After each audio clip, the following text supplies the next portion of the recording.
ଦଶମ ଶ୍ରେଣୀ ସାହିତ୍ୟ ନରେନରୁ ବିବେକାନନ୍ଦ, ଯାହାର ଲେଖକ ହେଲେ ଶରତ କୁମାର ମହାନ୍ତି। ତ ଆସ ଆଜି ଆମେ ଏହି ପାଠର ପ୍ରଶ୍ନ ଉତ୍ତର ଆଲୋଚନା କରିବା।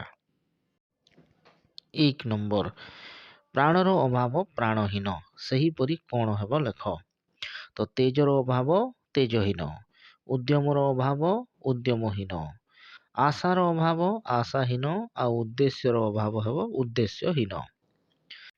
2 ନମ୍ବର, ନିମ୍ନ ଶବ୍ଦଗୁଡ଼ିକର ବିପରୀତାର୍ଥବୋଧକ ଶବ୍ଦ ଲେଖ। ତ ଜଟିଳ, ଜଟିଳର ହେଇଯିବ ସରଳ, ସେହିପରି ସୂକ୍ଷ୍ମ ସ୍ଥୂଳ, ଦ୍ରୁତ ମନ୍ଥର, ସ୍ୱାର୍ଥର ହେବ ନିସ୍ୱାର୍ଥ, ଆଉ ଆଦର୍ଶର ଅନାଦର୍ଶ। 3 ନମ୍ବର, ବ୍ୟାସ ବାକ୍ୟ ସହ ସମାସର ନାମ ଲେଖ। ତ ଅନଭିଜ୍ଞ, ତ ଏହା ନାହିଁ ଅଭିଜ୍ଞତା ଯାହାର ସେ ଅନଭିଜ୍ଞ। ଏହାର ସମାସ ଲେଖିବ ଯେ ନିଷେଧାର୍ଥକ ବହୁବ୍ରୀହି ସମାସ। ଅନାସକ୍ତ, ନାହିଁ ଆସକ୍ତି ଯାହାର ସେ ନିଷେଧାର୍ଥକ ବହୁବ୍ରୀହି ସମାସ। ନିସ୍ୱ, ନାହିଁ ସ୍ୱ ଯାହାର, ଏଇଟା ନିଷେଧାର୍ଥକ ବହୁବ୍ରୀହି ସମାସ। ସେହିପରି ସହଯାତ୍ରୀ, ସହଯାତ୍ରା ଯାହାର, ଏଇଟା ମଧ୍ୟ ବହୁବ୍ରୀହି ସମାସ। 4 ନମ୍ବର, ଗୁଣରେ ଯିଏ ମୁଗ୍ଧ ଗୁଣମୁଗ୍ଧ, ସେହିପରି ମୁଗ୍ଧ ଶେଷରେ ଥାଇ ଅନ୍ୟ 5ଟି ଶବ୍ଦ ଗଢ଼। ତ ଗଢ଼ିବ ଜ୍ଞାନମୁଗ୍ଧ, ଆହାରମୁଗ୍ଧ, ବିହାରମୁଗ୍ଧ, ବିଷୟମୁଗ୍ଧ, ପ୍ରଣୟମୁଗ୍ଧ, ଏହିପରି ଲେଖିବ। 5 ନମ୍ବର, ସୂତ୍ରପାତ ଆଲୋକପାତ ଭଳି ପାତ ଯୋଗ ହୋଇଥିବା ଏହି ପ୍ରସଙ୍ଗରୁ ଶବ୍ଦଗୁଡ଼ିକ ବାଛି ଲେଖ। ତ ଲେଖିବ ଯେ ରେଖାପାତ, ଜ୍ୟୋତିପାତ, ଦୃଷ୍ଟିପାତ, କାଳାତିପାତ, କର୍ଣ୍ଣପାତ ଇତ୍ୟାଦି। 6 ନମ୍ବର, ବିବେକ ଯୋଗ ଆନନ୍ଦ ବିବେକାନନ୍ଦ, ସେହିପରି କ'ଣ ହେବ ଲେଖ। ଲେଖିବ ହୃଦ୍ ଯୋଗ ଆନନ୍ଦ ହୃଦାନନ୍ଦ, ନିତ୍ୟ ଯୋଗ ଆନନ୍ଦ ନିତ୍ୟାନନ୍ଦ, ବ୍ରହ୍ମ ଯୋଗ ଆନନ୍ଦ ବ୍ରହ୍ମାନନ୍ଦ, ପରମ ଯୋଗ ଆନନ୍ଦ ପରମାନନ୍ଦ। ଏବେ ଆସ ଦେଖିବା କ୍ଷୁଦ୍ର ଉତ୍ତର ମୂଳକ ପ୍ରଶ୍ନ ଉତ୍ତର। 7 ନମ୍ବର, ନରେନ ଦୁଇ ପିତାଙ୍କୁ ହରାଇଲା କହିବାର କାରଣ କ'ଣ? ତ ବିଶ୍ୱନାଥ ଦତ୍ତ ଥିଲେ ନରେନଙ୍କ ପିତା, କିନ୍ତୁ ନରେନଙ୍କୁ ବିବେକାନନ୍ଦ ରୂପେ ପୁନର୍ଜନ୍ମ ପ୍ରଦାନ କରିଥିଲେ ଗୁରୁ ଶ୍ରୀରାମକୃଷ୍ଣ। ପିତା ବିଶ୍ୱନାଥ ଦତ୍ତ ସଂସାରରୁ ବିଦାୟ ନେବାର ବର୍ଷକ ପରେ ଗୁରୁ ପିତା ଶ୍ରୀରାମକୃଷ୍ଣ ଇହଧାମ ତ୍ୟାଗ କରିବାରୁ ନରେନ ଦୁଇ ପିତାଙ୍କୁ ହରାଇଲେ ବୋଲି କୁହାଯାଇଛି। 8 ନମ୍ବର, ମହାନ କର୍ମ କିଏ ସମ୍ପାଦନ କରିଥାନ୍ତି? ତ ଦୃଢ଼ ମନା ମଣିଷ ହିଁ ମହତ୍ କର୍ମ ସମ୍ପାଦନ କରିଥାନ୍ତି, କାରଣ ଦୃଢ଼ ମନା ମଣିଷ ଜଗତ୍ ବକ୍ଷରେ କେବେ ଆପଣାଙ୍କୁ ଏକୁଟିଆ ମନେ କରେ ନାହିଁ।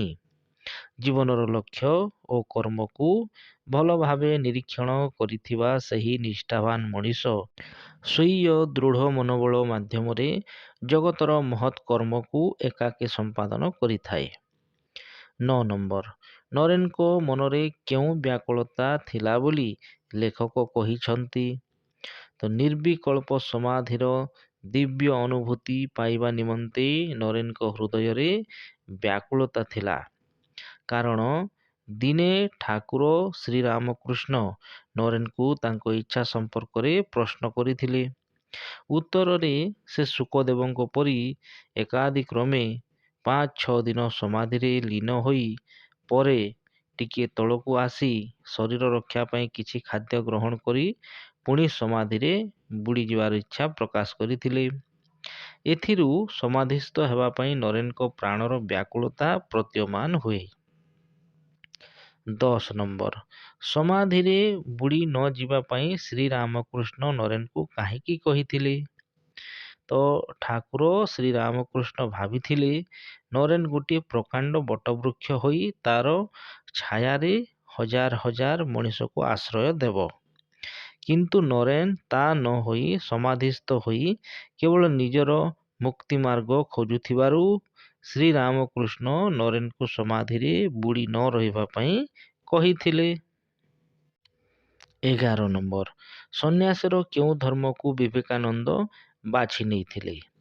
ତ ବିବେକାନନ୍ଦ ଧ୍ୟାନ, ଧାରଣା, ଯୋଗ, ସମାଧି, ଇହଲୋକ ବିମୁଖ ସନ୍ନ୍ୟାସୀର ଆଦର୍ଶ ପରିହାର କରି ତେଜହୀନ, ଉଦ୍ୟମହୀନ, ପ୍ରାଣହୀନ ଉତ୍ଥାନ ଶକ୍ତି ରହିତ ଭାରତର ଅଭ୍ୟୁତ୍ଥାନ ପାଇଁ ସଂଗ୍ରାମ ତଥା ବିଶାଳ ବୁଭୁକ୍ଷୁ ଜନସମଷ୍ଟିରେ ଦୁର୍ଦ୍ଦଶା ମୋଚନାର୍ଥେ ସେବାବ୍ରତ ଆଚରଣ କରି ଈଶ୍ୱର ଉପଲବ୍ଧି କରିବାର ଧର୍ମକୁ ବାଛି ନେଇଥିଲେ। 12 ନମ୍ବର ଜନତା ଜନାର୍ଦ୍ଦନ କାହିଁକି ଅବହେଳିତ ଅବସ୍ଥାରେ ଥିଲା?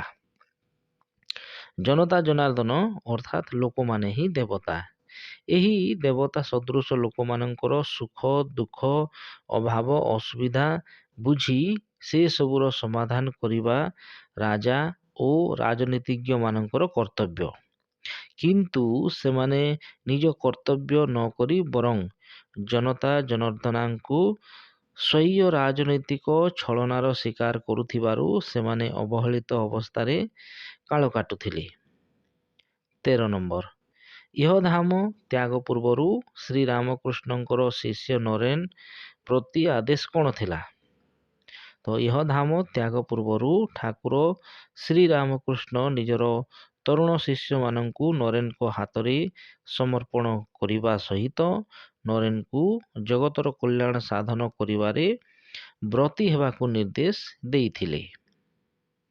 14 ନମ୍ବର ଶିଷ୍ୟମାନେ କେଉଁଠାରେ ନିଜର କ୍ଷେତ୍ର ପ୍ରସ୍ତୁତ କଲେ?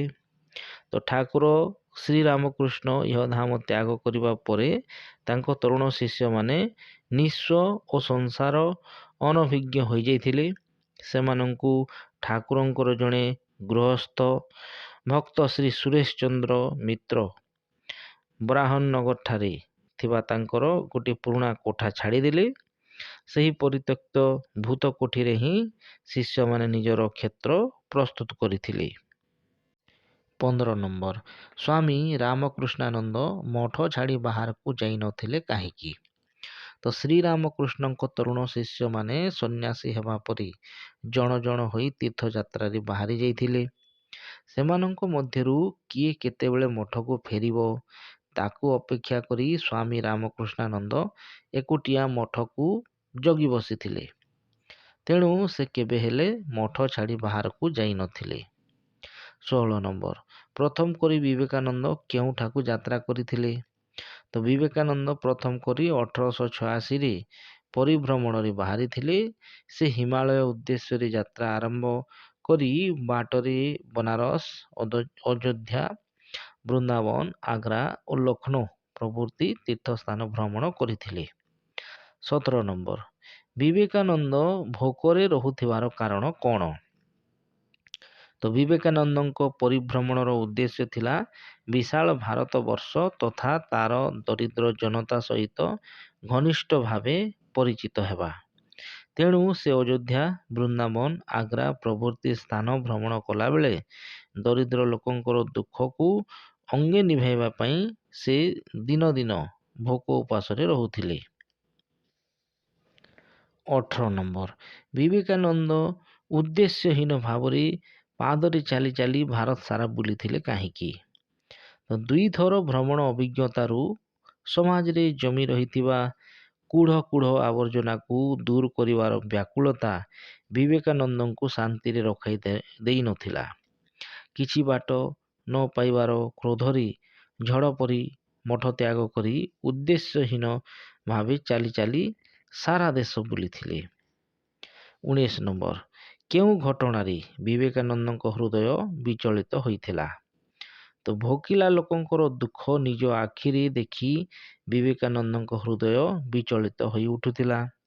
ଥରେ ସେ ଆଦିବାସୀ ବସ୍ତିରେ ସାନ୍ତାଳଙ୍କର ଅତିଥି ହୋଇଥିବା ବେଳେ ଦିନକୁ ମୁଠାଏ ଭାତ ନ ପାଇ ଗଛର ପତ୍ର ଓ ଚେର ଖାଇ ଭୋକ ମାରୁଥିବା ସେହି ସାନ୍ତାଳମାନଙ୍କର ତାଙ୍କ ପ୍ରତି ଶ୍ରଦ୍ଧା ଓ ଭକ୍ତିର ଆତିଥ୍ୟ ଦେଖି ତାଙ୍କ ହୃଦୟ ହାହାକାର କରି ଉଠିଥିଲା। 20 ନମ୍ବର ଭୋକିଲା ପେଟରେ ଧର୍ମ ଅନାବଶ୍ୟକ ଏହା କାହାରି ଉକ୍ତି ଥିଲା?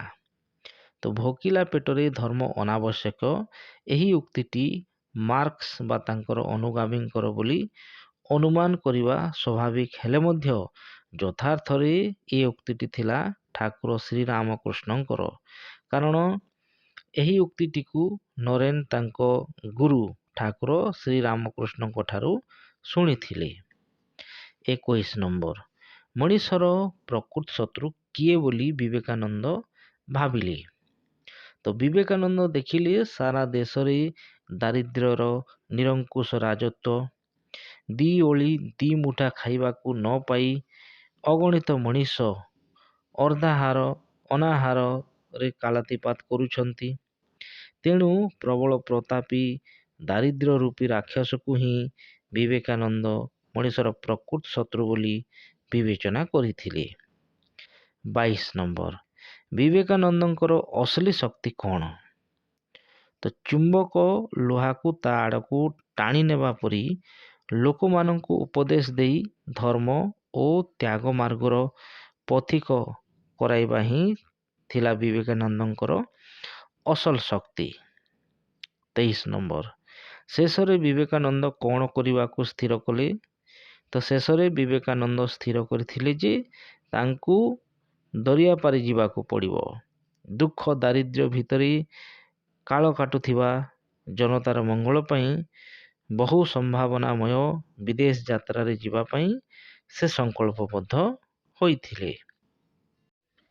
24 ନମ୍ବର, ଭାରତୀୟ ଦର୍ଶନରେ ମନୁଷ୍ୟର ସେବା ହିଁ ଈଶ୍ୱର ସେବା। ଏଇଟା ସରଳାର୍ଥ ଲେଖିବା।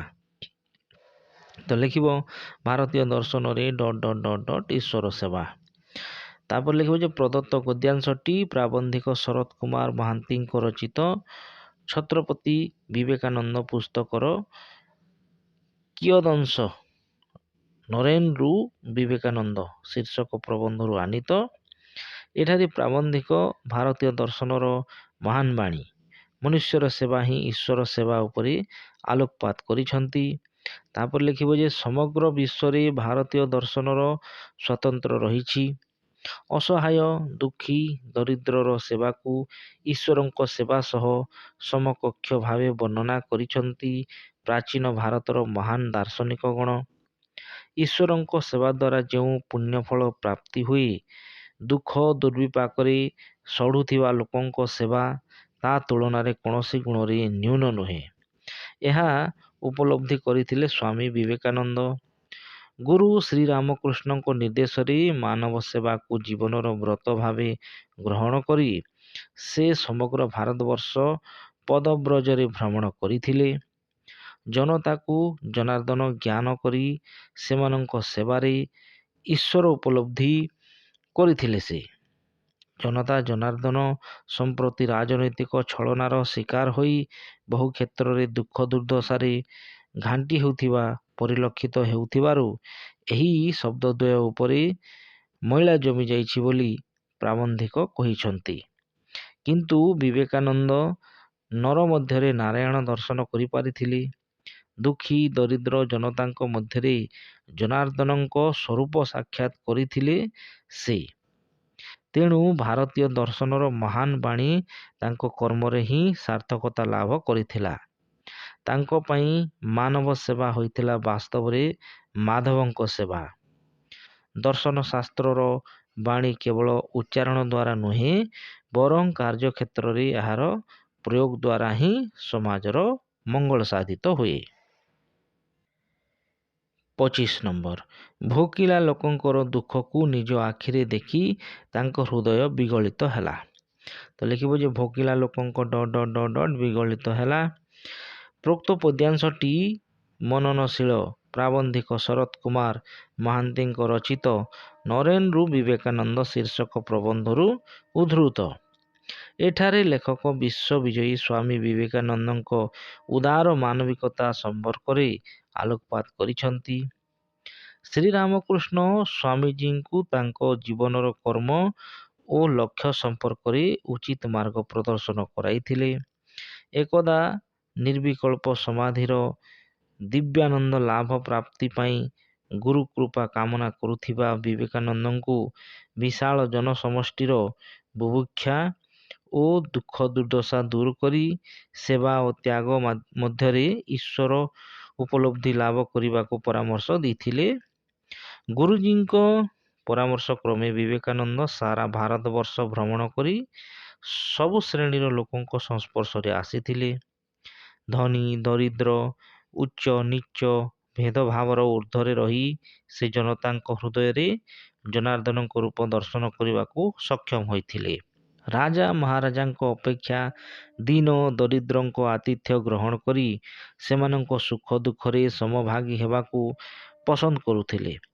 ସବୁ ଶ୍ରେଣୀର ଲୋକଙ୍କ ଘନିଷ୍ଠ ସମ୍ପର୍କରେ ଆସି ମଣିଷ ପ୍ରତି ତାଙ୍କ ହୃଦୟରେ ଗଭୀର ଶ୍ରଦ୍ଧା ଓ କରୁଣା ସୃଷ୍ଟି ହୋଇଥିଲା। ଭୋକିଲା ଲୋକଙ୍କ ଦୁଃଖ ନିଜ ଆଖିରେ ଦେଖିଲେ ତାଙ୍କ ହୃଦୟ ଦୁଃଖରେ ଭାଙ୍ଗି ପଡ଼ୁଥିଲା। ଏକଦା ଆଦିବାସୀ ବସ୍ତିରେ ସାନ୍ତାଳମାନଙ୍କ ଆତିଥ୍ୟ ଗ୍ରହଣ କରିଥିଲେ ସ୍ୱାମୀଜୀ। ଦିନକୁ ମୁଠାଏ ଭାତ ନ ପାଇ ଗଛର ପତ୍ର ଓ ଚେର ଖାଇ କ୍ଷୁଧା ନିବାରଣ କରୁଥିବା ସାନ୍ତାଳମାନେ ଶ୍ରଦ୍ଧା ଓ ଭକ୍ତିର ସହ ତାଙ୍କ ଖାଦ୍ୟପେୟ ପ୍ରତି ବିଶେଷ ଧ୍ୟାନ ଦେଉଥିବା ଲକ୍ଷ୍ୟ କରି ତାଙ୍କ ହୃଦୟ ହାହାକାର କରି ଉଠିଥିଲା। ଦୁଃଖ ଓ କ୍ରୋଧରେ ସେହି ଦୁଃଖୀ ଦରିଦ୍ରଙ୍କ ପାଇଁ କିଛି କରି ନ ପାରିବାର ଅକ୍ଷମତା ତାଙ୍କୁ ବିବ୍ରତ କରିଥିଲା। ନିଜକୁ ବାଘର ଆହାର ଭାବେ ଉତ୍ସର୍ଗ କରିବାକୁ ସେ ଜଙ୍ଗଲ ମଧ୍ୟକୁ ଚାଲି ଯାଇଥିଲେ। ବୁଭୁକ୍ଷୁ ଲୋକଙ୍କ ଦୁଃଖରେ ତାଙ୍କ ହୃଦୟ କିପରି ବିଗଳିତ ହୋଇ ଉଠୁଥିଲା ତାହା ଏହି ଘଟଣାରୁ ସ୍ପଷ୍ଟ ପ୍ରତିଭାତ ହୁଏ।